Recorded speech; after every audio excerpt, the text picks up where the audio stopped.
berjumpa lagi di podcast Patriotika Fakultas Keguruan dan Ilmu Pendidikan Universitas Pamulang. Pastinya bersama saya Melinda Trihardini selaku moderator. Pada kesempatan kali ini ya teman-teman, untuk pembahasan podcast akan membahas tentang negara kerakyatan. Pastinya di sini saya nggak sendiri ya, buat teman-teman di sosial media. Nah, tapi kali ini saya ditemani dua rekan atau tamu yang super duper cantik ya. Coba kita kenalan dulu nih ya. Boleh dengan siapa? Halo Ibu. Assalamualaikum. Waalaikumsalam warahmatullahi wabarakatuh. Saya dengan Rohmana Farida. Oke, Ibu. Bisa dipanggil dengan Bu Ana. Oke, Bu Ana. Ibu Ana kesibukannya apa nih Bu sekarang? Kesibukan saya setiap hari dari hari Senin sampai hari Jumat mengajar anak-anak PAUD gitu, dan ada privat itu seperti itu. Mengajar anak PAUD ya, pastinya teman-teman itu sudah tidak asing yang namanya guru PAUD ya. Pasti harus ekstra sabar ya. Tapi dengan Bu Ana gimana nih? Tantangannya apa untuk menjadi guru PAUD ini? Masya Allah, saya itu tiap hari itu selalu dibuat happy gitu ya. Happy, oke. Jadi hidupnya berwarna gitu ya. Karena anak-anak itu Masya Allah lugu-lugu, lucu, dan setiap hari itu ada aja gitu tingkahnya yang di luar nalar manusia seperti saya gitu ya. Ada celoteh-celotehnya yang luar biasa gitu. Pastinya menggemaskan banget nih ya Bu ya, usia-usia gitu. masih Betul. kecil, masih belia, pengen diperhatiin masih gitu ya Bu ya. Oke. Tiba-tiba pada suatu pembelajaran tiba-tiba anak kecil, Ibu saya mau pipis. Gitu. Terus Ibu gimana nih? Ya udah, mau nggak mau, ayo kita anterin seperti itu dia. Luar biasa pokoknya. Jadi harus ekstra sabar, harus benar-benar seperti orang tua sendiri ya. Oke, baik. Udah berapa tahun Ibu untuk menjadi guru PAUD? Untuk menjadi sudah hampir 3 tahun. Sudah itu, cukup ya. lama juga ya Bu ya. Pasti kesabarannya sudah tingkat dewa. Dibandingkan dengan saya yang gampang meledak-meledak nih ya. Oke, baik ya Bu Ana ya. Pastinya sehat selalu ya Bu ya. Oke, nanti kita akan membahas tentang negara kerakyatan. Lanjut lagi nih, aduh Neng Gelis. Dari mana Neng Gelis? Dari Jakarta. Oh, orang Betawi. Iya. Pasti bisa pantun nih. Aduh, nggak bisa saya. Oh, nggak bisa. Berarti Betawi KW ya? Iya. Oh iya, KW. Betawian. Oh, Betawian. Oke, namanya Kak siapa nih? Nama aku Amanda Zahra Nabila, biasa dipanggil Manda. Oke, Kak Manda, kesibukannya apa untuk sekarang? Sama kayak Ibu mengajar. Cuman saya di SD-nya. Oke, mengajar untuk anak SD ya? Iya, betul. Oke, kelas berapa Kak ngajarnya nih? Untuk kelas itu diacak per tahunnya ya, jadi tiap tahun ajaran baru tuh pasti diganti gitu. Oke, tadi kan dari Bu Ana untuk guru PAUD itu kan tantangannya lebih kesabaran ya teman-teman ya. Kalau untuk Kak Manda ini sebagai guru SD, tantangannya apa sih yang dirasakan selama ini menjadi guru? Sama sih, tantangannya sama kayak pasti ada aja, cuman alhamdulillahnya toleransinya udah mulai bagus ya. Jadi sama kalau misalnya mau pipis, Ibu aku izin pipis dulu ya. Oh ya udah, pipis akhirnya. Oke, jadi sama saja ya untuk tingkat kesabarannya tuh harus ekstra sabar dan tidak boleh yang namanya marah-marah gitu ya. Harus bisa mengayomi, mendidik dan membimbing. Itulah guru ya. Betul. Kak Manda udah berapa tahun nih untuk menjadi guru? Untuk menjadi guru belum lama sih, baru mau jalan 2 tahun. Oh, jadi nggak beda jauh ya sama Bu Ana ya. Oke, ini kita dari Fakultas Keguruan dan Ilmu Pendidikan. Ya buat teman-teman juga ya info, untuk minggu lalu dari Fakultas Keguruan dan Ilmu Pendidikan ini mengadakan kegiatan belajar ke suku Baduy. Ini tentang desa adat yang ada di daerah Lebak, Banten gitu. Terutama Kak Amanda juga ikut atau gimana? Ikut juga. Oke, kita tanya langsung juga gimana kesan dan pesannya. Untuk kesannya Masya Allah luar biasa banget ya, kayak Betul. kita untuk perjalanan kesananya tuh benar-benar kayak ekstra, apalagi kan kita kesananya tuh malam. Terus udah gitu diguyur hujan, pastinya treknya luar biasa kan. Jadi sempet pas di sana oke tuh ya kan, pas naik pertama kering batunya, naik pertama. Nah setelah naik selanjutnya ternyata kita lihat itu minim sama sekali, nggak ada lampu. Jadi di sana tuh bener-bener gelap, jadi pencahayaan kita tuh bener-bener hanya senter yang kita pegang. Kalau misalnya kita nggak punya senter ya udah kita nggak bisa ngeliat apa-apa. Oke, jadi kita hanya berpaku pada senter ya, Iya, pastinya mata kita harus yang awas gitu ya, harus hati-hati gitu ya. Oke, pasti pengalaman banget ya.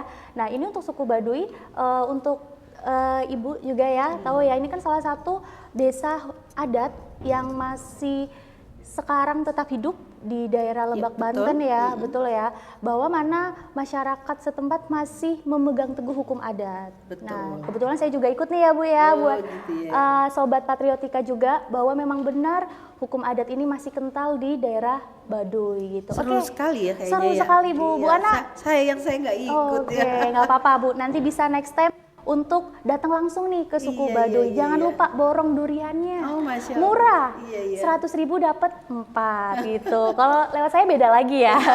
Ada biaya casnya gitu. Makelar ya. Iya dong Bu, dapat untung harus promosi gitu ya. Oke, kita balik lagi ke tema tadi Baik. tentang negara kerakyatan ya, betul ya. Jadi saya pengen tahu nih menurut pandangan Bu Ana dan Kak Amanda, apa sih tentang konsep suatu negara kerakyatan gitu. Tapi sebelumnya juga saya pengen tahu nih dari Sobat Patriotika, menurut pandangan Sobat Patriotika, negara kerakyatan itu seperti apa sih? Boleh komen ya di bawah komentar ini. Pastinya tetap dukung channel YouTube Patriotika. Oke, gimana menurut Bu Ana nih? Iya, alhamdulillah ya. Bismillahirrahmanirrahim. Kalau menurut saya negara kerakyatan itu adalah suatu negara yang dibentuk dari rakyat untuk rakyat dan oleh rakyat. Ya, jadi semua kekayaan alam yang ada dan terkandung di dalam negara tersebut ya untuk kemakmuran dan kesejahteraan rakyat. Jadi untuk kepentingan rakyat itu sendiri. Jadi seperti itu. Kedaulatan rakyat itu hampir sama dengan demokrasi. Demokrasi itu dan negara kerakyatan itu menurut saya itu sama, cuman kata-katanya saja yang berbeda seperti itu. Oke, jadi secara makna untuk kedaulatan itu sama saja dengan demokrasi gitu ya Bu ya? Iya, betul. Dari rakyat, oleh rakyat dan untuk rakyat. Tapi apakah menurut Ibu realitanya prakteknya seperti itu Bu? Kalau realita ya itu tergantung dari konteks manusianya sendiri seperti itu. Ada yang sudah peraturan yang sudah diatur di dalam undang-undang itu sudah sejalan dengan konteks negara kerakyatan ataupun demokrasi.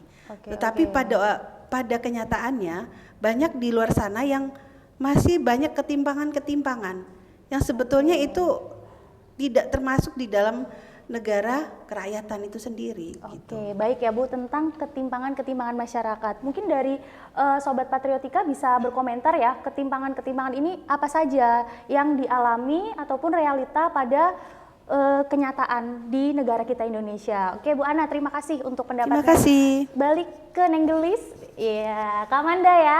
Oke, tadi saya bertanya tentang negara kerakyatan. Menurut Kak Amanda nih, konsep tentang negara kerakyatan itu seperti apa sih sebenarnya? Menurut saya untuk konsep negara kerakyatan itu sependapat dengan Ibu Ana. Jadi apapun yang dimiliki oleh negara yaitu dari negara disampaikan ke masyarakat dan nanti diolah lagi sama masyarakat gitu. Tapi realitanya terkadang memang tidak sesuai ya, ada aja gitu loh. Ketimpangan ya. Oke, tapi kalau untuk menurut Kak Amanda, ketimpangan apa tuh yang terjadi gitu? Untuk menurut saya sih seperti sumber daya alam yang kita punya. Kita kan punya tambang privat ya di Papua kalau nggak salah ya, tambang emas. Tapi apakah kita merasakan itu? Belum tentu ya kan. Yang merasakan malah negara lain, karena apa, diekspor ke negara lain. Jadi kekayaan alam kita tuh dikuras oleh negara lain. Oke, ibarat secara bahasa tidak baik itu kita diperbudak oleh negara lain. Sedangkan secara merdeka kita sudah merdeka. Tapi sumber daya alamnya masih diawasi, malah dikelola oleh negara lain. Jadi secara konsep negara kerakyatan, kedaulatannya itu belum 100% ya. Oke. Jadi buat Sobat Patriotika juga bisa berkomentar ya, apalagi tentang pembahasan tadi PT Freeport ya. Nah, bagaimana pandangan buat Sobat Patriotika nih? Oke, ketimpangan-ketimpangan itu, sumber daya alamnya, kemudian apakah sumber daya manusianya juga nih? Ketimpangan-ketimpangan seperti itu, boleh dari Bu Ana? Ya, jadi kita bahas Freeport dulu ya. Oke, boleh. Ya, Menarik nih, karena bahasnya dengan luar negeri ini ya. Karena di Papua itu sendiri banyak sumber daya manusianya itu banyak dari orang-orang luar. Mereka tuh digaji digaji cukup besar. Sementara yang untuk kuli-kulinya itu bahkan orang-orang ini ya, pekerja ya Bu, pekerja kasar kuli itu orang-orang Indonesia gitu ya. Sangat sangat sedih sekali ya. Padahal itu alam kita ya. Harusnya itu dikelola sebaik-baiknya untuk kita, kemakmuran kita, ini tuh malah untuk di luar. Seperti itu. Sebenarnya perlu perhatian juga bukan dari masyarakat tapi dari pemerintahannya ya. Oke, tapi untuk membahas tadi Freeport ya, kita lanjut tadi yang sumber daya manusianya, apakah secara keseluruhan dengan konsep negara kerakyatan ini, apakah sumber daya manusianya sudah terpenuhi, sudah rakyatnya daulat gitu? Kalau menurut saya negara kerakyatan itu sudah ada beberapa dari beberapa pemerintah di beberapa daerah yang sudah terpenuhi ya. Misalkan kita lihat di infrastruktur ya, sekarang sudah untuk di kawasan DKI Jakarta ya, di ibu kota negara itu infrastrukturnya sudah cukup bagus ya. Yang dulu tidak ada MRT, LRT ya, Transjakarta ya, sekarang sudah banyak dan banyak bisa kita akses ya. Ya seperti itu. Kemudian jalan-jalannya juga sekarang mulai rapi gitu ya. Itu istilahnya sudah terpenuhi dari salah satu sistem yang ada di dalam negara kerakyatan ya. Jadi seperti itu. Jadi masyarakat sudah banyak yang masyarakat sudah banyak yang merasakan gitu ya efek dari negara kerakyatan tersebut. Kedaulatan gitu ya. Oke, meskipun sepenuhnya itu belum terasakan gitu. Apalagi mengenai tadi yang dari sumber daya manusia, kemudian dari yang infrastruktur ya, artinya sarana dan prasarana. Oke, mungkin untuk daerah Jakarta sudah terpenuhi, tapi coba kita melihat untuk daerah desa. Gimana menurut Kak Amanda, infrastruktur yang ada di desa-desa, apakah sudah sesuai dengan yang ada di kota Jakarta tadi, seperti sudah adanya MRT, apalagi sekarang ya dari Jakarta mau ke Bandung naik kereta, kereta cepat. Itu kan fasilitas yang sangat memudahkan kita sebagai publik ya. Tapi gimana untuk masyarakat desa yang masih secara infrastrukturnya belum terpenuhi? Gimana menurut pandangan Kak Amanda nih? Oke, baik. Menurut pandangan saya untuk di daerah desa itu masih jauh sekali untuk perkembangan infrastrukturnya ya Bu ya. Kayak misalkan jalanan aja itu nunggu benar-benar hancur, itu baru dibenerin oleh pemerintah. Benar itu. Ya. Contohnya? Contohnya seperti di Lampung. Oh, yang pernah viral ya? Yang di TikTok. Mungkin buat Sobat Patriotika sudah tahu ya, bisa komen juga nih ya. Yang pernah viral ya di Lampung gitu ya, perihal tahu lah ya gitu ya. Itu gimana menurut pandangan Kak Amanda? Untuk menurut pandangan saya, jadi terkadang pemerintah itu harus kita viralkan dulu nih jalanan yang emang benar-benar infrastruktur itu udah parah banget. Harus diviralkan dulu baru ditindaklanjuti. Itu pun belum tentu ditindaklanjutinya itu benar-benar diaspal, benar-benar dibagusin. Terkadang aspalnya itu cuma bertahan beberapa bulan aja. Setelah beberapa bulan aspalnya rusak kembali. Oh, rusak. Itu sering terjadi ya. Ya. Jadi ini buat Sobat Patriotika ya, ini merupakan salah satu contoh dari bentuk ketimpangan-ketimpangan ya tentang negara kedaulatan rakyat gitu ya, atau negara kerakyatan. Oke, tadi kita sudah bahas tentang sumber daya alam, sumber daya manusia, bahkan sampai infrastruktur. Coba kita sedikit menyenggol tentang ekonomi nih. Apalagi sekarang sudah tanggal 2 Desember ya, menjelang Natal. Contohnya aja, emak saya ngomel nih, ya ampun cabai mahal, minyak mahal. Nah ini kan tentang ekonomi nih ya. Jadi banyak sekali sepertinya masyarakat, terutama emak-emak yang mengomel cabai mahal, telur mahal gitu ya. Kenapa tentang ekonomi kerakyatan ini sebenarnya prinsip dari ekonomi kerakyatan itu seperti apa sih dari Bu Ana coba? Iya. Kan emak-emak ya? Iya emak-emak ya? Iya betul. Menarik sekali nih kalau kita Oke. bahas tentang ekonomi ya. Betul-betul. Karena banyak banget yang bisa kita bahas di dalam ekonomi tersebut ya. Misalkan dengan dengan bantuan-bantuan yang sekarang sudah ada ya. Ekonomi kerakyatan itu sebetulnya balik lagi ya, dari rakyat untuk rakyat dan oleh rakyat. Tetapi ini yang dibahas adalah ekonominya gitu ya. Oke. Misalkan ekonominya ya di dalam suatu negara mungkin ada sumber daya alamnya ya. Jadi itu dipakai dan dipergunakan sebaik-baiknya untuk kesejahteraan rakyat sesuai dengan pasal di undang-undang pasal 33. Aduh, anak hukum Undang-Undang nih ya. Dasar 45 Ngeri ya. bahas pasal. Bahwa kekayaan alam, sumber air, mata air dan semua yang ada di dalam suatu negara tersebut digunakan sepenuhnya untuk kemakmuran rakyat. Jadi seperti itu. Jadi kalau misalkan kita balik lagi di dalam kenapa di Freeport tersebut itu masih ada yang harus Bahas dibahas lagi nih ya ke Freeport ya, Iya, ujung-ujungnya balik lagi ke Freeport ya. Oke. Ya itu karena belum tersampaikan gitu ya ekonomi itu secara merata, jadi seperti itu ya. Kalau untuk bantuan dan lain-lain ya, Bantuan apa dulu nih Bu? bantuan misalkan kayak bansos, Bantuan iya, sosial. terus kemudian PIP untuk anak-anak ya, kemudian ada PKH gitu ya, mungkin ada teman kita nanti yang bisa membahas tentang PKH ya. Oke, ada ya nanti ya bahas ya. Oke. Nah itu yang kita bahas itu ya secara tidak langsung sudahkah tepat sasaran gitu ya. Jadi itu yang jadi PR kita. Oke, Gitu. jadi realitanya itu salah sasaran ya. Iya, Oke, gitu. baik Bu Ana. Seperti itu. Jadi ekonomi keracyatannya belum sampai ke situ, ya.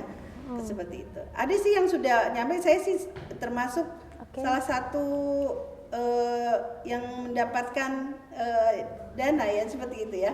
Ya alhamdulillah saya syukurin gitu. Makanya saya bersyukur ini pemerintah sekarang sampai ke saya tepat sasaran jadinya. Bersyukur aja ya. Bersyukur aja gitu ya. Jadi seperti itu. Oke, Ya. baik Bu Ana. Oke, saya mau nanya ke Kak Amanda nih tadi tentang konsep ekonomi kerakyatan ya, yang realitanya ya kita banyak, apalagi terutama ibu-ibu mengeluh tentang ekonomi apa-apa naik gitu, nanti mau Natal naik, mau Lebaran naik gitu kan. Sebenarnya prinsip secara teori tentang ekonomi kerakyatan itu seperti apa menurut Kak Amanda? Oke, baik. Menurut saya prinsip tentang ekonomi kerakyatan ya. Jadi apalagi kan sekarang menjelang Natal ya, betul. Ya, jadi apa-apa naik sebagai calon emak-emak. Oh, calon emak-emak nih Calon ya. emak-emak. Udah ada calonnya?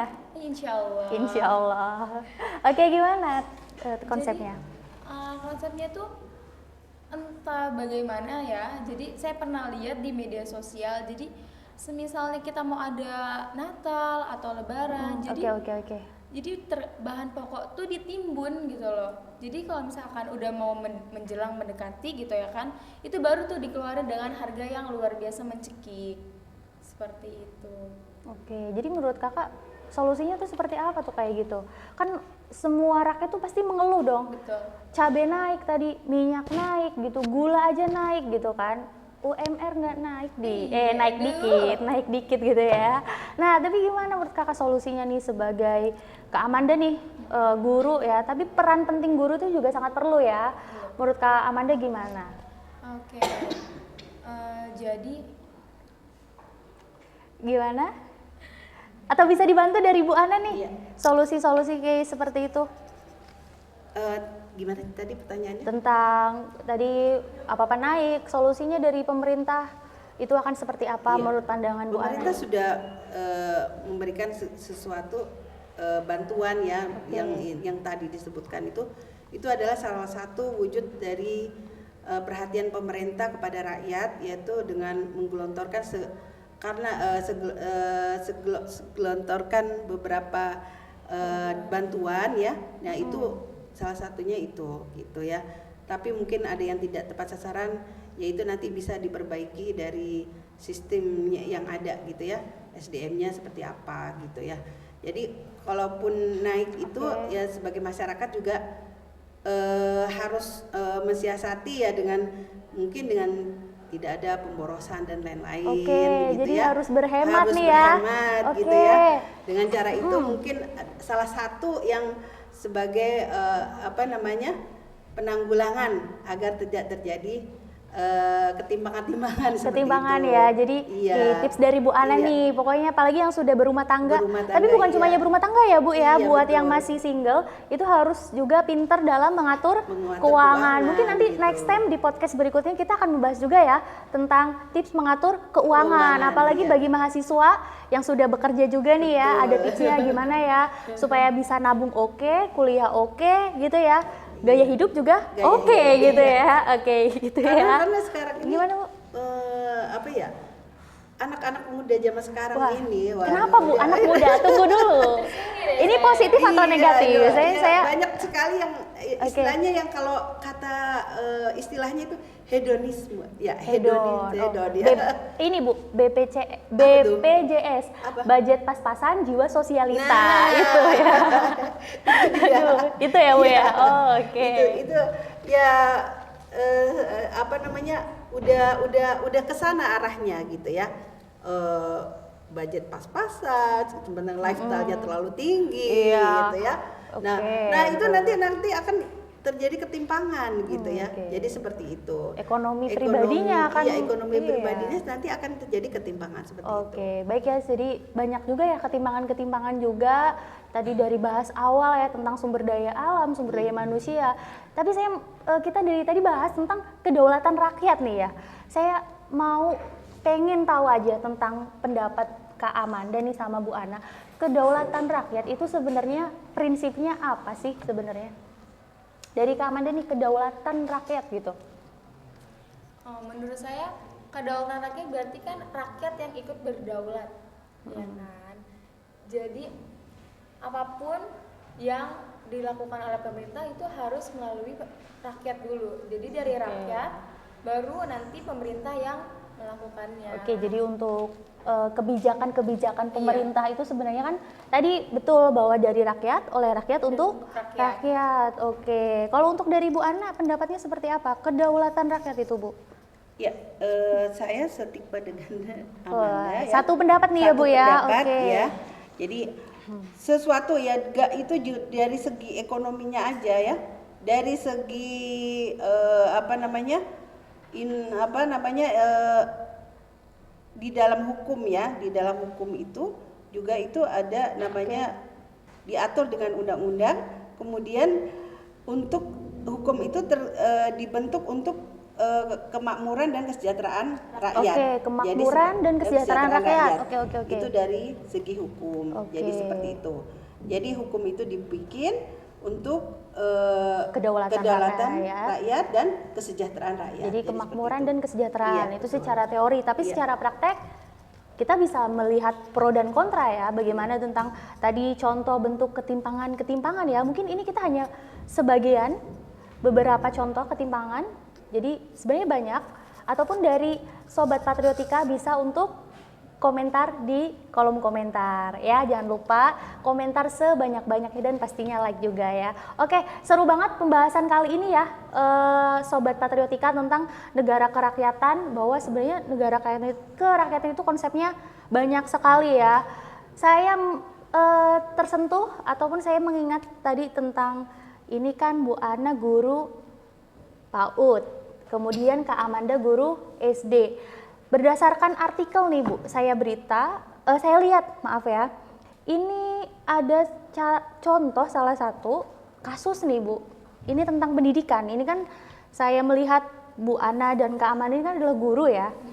Ini ada salah satu tentang kasus adanya pembulian. Salah satu daerah di Cilacap, ini kejadiannya. Mungkin buat teman-teman yang pengen tahu nanti bisa kita kirim juga ya untuk artikelnya tentang kasus pembulian yang terjadi di daerah Cilacap. Itu ada video tentang bentuk kekerasan. Bukan hanya bullying secara secara verbal, tapi secara fisik juga. Itu sangat menurut pandangan Ibu gimana nih sebagai guru tentang permasalahan tersebut? Apakah menyalahkan negara ke rakyatnya ini tentang tadi konsep kedaulatan rakyat? Coba dari Bu Ana silakan. Ya, kalau menurut saya pembulian itu pada individunya ya, individu. Individu tersebut. Jadi seharusnya kita sebagai guru ya memberikan pemahaman bahwa pembulian itu seharusnya tidak boleh terjadi, gitu ya. Kita tanamkan kepada anak-anak didik kita rasa asih, rasa asuh, rasa kemanusiaan, rasa sosialisasi, ya. Kalau kita sudah membentuk anak-anak kita tersebut dengan sedemikian rupa, dengan sentuhan ya, dengan agama, dengan rasa kemanusiaan ya, namanya pembulian itu saya pikir tidak akan terjadi. Jadi seperti itu. Jadi SDM-nya dulu kita sebagai guru harus ditanamkan ya rasa sosial, rasa kemanusiaan ya. Jadi kita sebagai guru akan mengajarkan kepada anak-anak didik kita apa yang sudah kita pelajari gitu, apa yang sudah ilmu yang sudah kita tanamkan gitu. Jadi seperti itu. Jadi di sini ya perlu peran dari orang tua juga pastinya ya, bukan hanya guru saja ya. Lingkungan sekitar juga mendukung ya Bu ya. Betul. Oke. Kalau menurut Kak Amanda gimana dengan contoh kasus pembulian itu, rasanya seperti apa jadi guru ada kasus siswa dibully gitu? Jujur menurut saya itu benar-benar miris banget ya, apalagi itu bukan bentuk kekerasan secara verbal aja kan, tapi secara fisik juga. Sampai didorong, itu tuh benar-benar kayak berpikir ini gurunya kemana gitu kan. Kok bisa sampai ada siswa dibully tapi gurunya kok nggak ada gitu loh. Gimana mental dari yang dibully tersebut gitu, anak tersebut pasti benar-benar mempunyai rasa trauma yang mungkin bisa dibilang parah banget ya, karena betul. nantinya takutnya dia merasakan takut gitu loh, nggak mau sekolah nanti dibully gitu loh. Jadi timbul yang namanya rasa trauma nih ya, psikologinya tuh, mentalnya tuh terganggu, betul ya. Lanjut Kak, gimana? Jadi itu kekerasan pembulian secara fisik dan verbal. Jujur abang saya dulu pernah dibully gara-gara dia mempunyai postur badan yang bisa dibilang mungkin berisi banget ya, gemuk. Bahkan sampai dibilang, lu gak punya cewek, lu cewek mana sih yang mau sama lu? Aduh itu parah banget, sampai sakit hati ya pasti ya. Pastinya akhirnya harus adalah pendekatan antara orang tua dan anak, dideketin tuh, ayo bang jangan gitu bang, sampai SMA aja bang, gak apa-apa bang. Akhirnya peran orang tua juga penting, sangat kan? Penting ya gitu. Sangat penting sekali, sampai akhirnya ya udah mau sekolah, sampai akhirnya ya udah deh, yang namanya anak pasti ngikutin orang tua, kemauan orang tua. Jadi bentuk pembulian itu bukan hanya secara verbal tapi fisik pun ikut. Tapi yang lebih parahnya banget, yang benar-benar bikin trauma dramatis itu benar-benar yang pembulian secara verbal sih menurut aku. Secara verbal ya, jadi dari kata-kata atau bahasa kita kenal ya, bahasa sekarang tuh namanya body shaming gitu ya. Ya ngomong-ngomong nih, anggur masa dianggurin aja, makan atuh pisang gratis, tenang aja nih, jeruk. Yang mau nih Ibu silakan, nggak apa-apa Bu. Waduh keamanan sehat nih. banget ini Iya ya, Masya dong, Allah, pastinya tetap jaga kesehatan. Tadi saya bilang jaga kesehatan, jadi bukan hanya dari kita setiap hari nggak kehujanan, tapi dari pola makan kita harus jaga. Makan buah. Apalagi kondisi sekarang ya. Iya betul, cuacanya nggak mendukung ya Bu ya. Dari panas langsung hujan. Iya, tahu-tahu hujan aja gitu ya. Jadi harus tetap jaga. Monggo silakan, yang mau dimakan jangan dianggurin aja, ya kan. Saya ada satu cerita nih, mungkin bisa ini ya. Saya mau cerita tentang kalau di tempat saya. Itu saya kebetulan ada TPA juga saya. Jadi ada. Saya ada, kalau tiap malam tuh ada TPA. Pengajian itu anak-anak ya. Usianya itu sekitar SD kelas 3, 4, 5 sampai SMP. Tahu sendiri kan, usia segitu luar biasa ya. Lagi aktif Masya Allah. Dan yang saya dengar tuh kata-katanya luar biasa. Luar biasa. Ya segala macam binatang. Kemudian kalau ngatain anak tuh ngatain ayahnya gitu ya. Misalkan kan kalau ini kan ini si ini bukan ngomong ini yang tapi bapaknya gitu yang dibangun. Jadi seperti itu pembuliannya Pembulian seperti itu. nama bapaknya gitu nama bapaknya ya. gitu. Misalnya bapaknya Pak Ijo, Pak Ijo. Iya, Ini hanya jadi contoh seperti ya, itu teman-teman ya. Akhirnya saya berpikir gimana ya caranya biar anak-anak ini etikanya semuanya perilakunya nggak seperti itu, karena yang saya dengar kayaknya miris banget gitu anak-anak nih ya, omongannya dari semua binatang, Masya Allah. Akhirnya saya membuat suatu peraturan bahwa kalau ibu dengar ada satu kata ngomong di mulut kamu, ibu denda. Dendanya berapa, Ya, Bu? 1.000. Oh, 1.000. Murah banget ya, harusnya Iya. goceng ya. 1.000 gitu. Tapi kan dia karena sudah terbiasa itu jadi habit ya. Jadi kebiasaan. Betul. Akhirnya dia satu hari itu satu anak bisa kalau ngomong itu bisa 10 kali. Jadi dia 1.000 kali 10 jadi 10.000. Jadi 10.000 ya. Jadi 10.000. Banyak kan juga. boncos juga dia ya. Dia biasa betul. dikasih uang sama orang tua cuma 5.000 buat jajan. Sementara itu dia harus mengutang sama saya. Jadi saya tulis tuh si A besok ini bayar segini ya. Kamu sudah ngomong tadi ibu dengar udah berapa kali. Dan saya ada anak didik saya yang menulis gitu. Bu, si ini dengar Bu, ini tadi ini gitu ya. Tadi dia udah ngomong 10 kali Bu. Oke, saya panggil. Kamu udah ngomong 10 kali harus bayar 10.000. Kalau ngomong berapa kali 5.000. Jadi seperti itu. Jadi itu yang membuat mereka jadi takut gitu. Ntar jajanmu habis gara-gara saya ngomong gitu. Akhirnya sedikit demi sedikit mereka alhamdulillah sudah tidak membuli ataupun berkata-kata kotor. Jadi seperti itu. Jadi itu salah satu tips saya dan alhamdulillah bermanfaat gitu ya. Jadi mereka sekarang sudah bahasanya sudah terarah. Baik ya. Tadi tentang konsep contoh kasus ya pembulian ini, apakah apa sih negara kedaulatan rakyat apakah sudah terrealisasi? Sedangkan realitanya kasus pembulian apakah melanggar yang namanya konsep negara kerakyatan atau negara kedaulatan gitu ya. Atau buat Sobat Patriotika juga bisa juga ya untuk berpendapat, berkomentar di kolom komentar yang tersedia. Nah, ini buat Bu Amanda sama Bu Ana sambil minum atuh, biar nggak kaku-kaku gitu ya, minum dulu nggak apa-apa. Ini ada beberapa pertanyaan nih buat Bu Amanda dan Bu Ana ya. Apakah kita akan melihat nih dua pendapat lebih ke pro atau kontra ya kan? Tentang pertanyaan dari netizen nih Bu, netizen, Sobat Patriotika ya, tentang ini nih, bahas lagi tentang tadi, apa namanya ya, bantuan sosial gitu ya. Ini ada sebuah pertanyaan tentang kenapa setiap mau hari raya atau hari raya besar keagamaan, harga-harga sembako meningkat. Kemudian, padahal kan sembako didistribusikan seperti biasanya. Gitu. Jadi apa sih penyebabnya gitu? Coba dari Kak Amanda. Oke.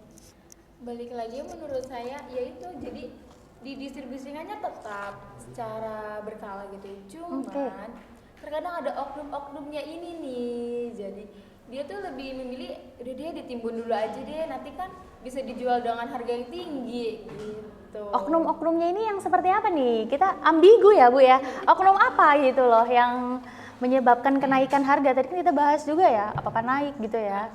Bisa dibilang mungkin oknumnya tuh yang pedagang di pasar atau yang apa ya bisa dibilangnya tuh jadi apa-apa tuh selalu ngambil di dia gitu loh. Jadi dia ini nih yang harus gimana ya, mungkin harus diberitahukan lagi kali ya. Jadi jangan ditimbun dulu baru dijual dengan harga tinggi.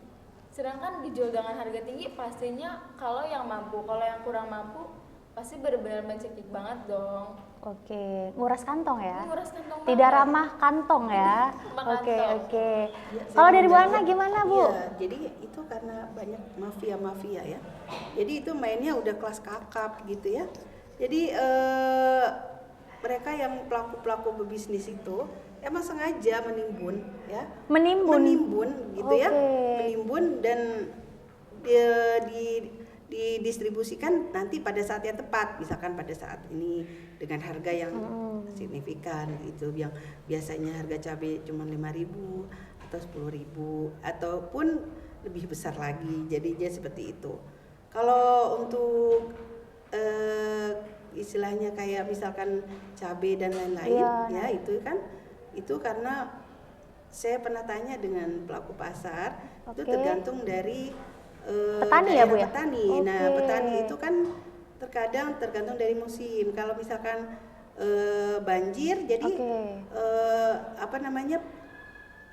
cabenya itu busuk, banyak yang busuk, sehingga untuk Kurang layak ya Bu ya sebenarnya ya. Jadi untuk dijual lagi itu sudah tidak layak. Jadi seperti itu, makanya terjadilah peningkatan harga. Jadi seperti itu. Oke, jadi itu ya buat Sobat Patriotika yang bertanya di kolom komentar. Mungkin dari Sobat Patriotika yang lain ingin menjawab tadi pertanyaannya, bisa silakan untuk menjawab di kolom komentar. Oke, seru banget ya untuk pembahasan kali ini, negara kerakyatan dengan kedaulatan gitu ya. Gimana tadi membahas tentang negara demokrasi, dari rakyat, oleh rakyat, untuk rakyat. Bahwa sebenarnya nih ya teman-teman ya, kita bisa melihat bahwa negara kerakyatan itu bisa melihat dengan berbagai sisi ya, dari sumber daya alam, sumber daya manusia. Sumber daya manusia kita lihat dengan ya pendidikan, di mana perannya kita pendidikan ya, terutama buat Bu Ana dengan Bu Amanda nih ya, tentang konsep pendidikan, contoh ketimpangan-ketimpangan yang mana realitanya ini banyak sekali ketimpangan-ketimpangan yang ada dalam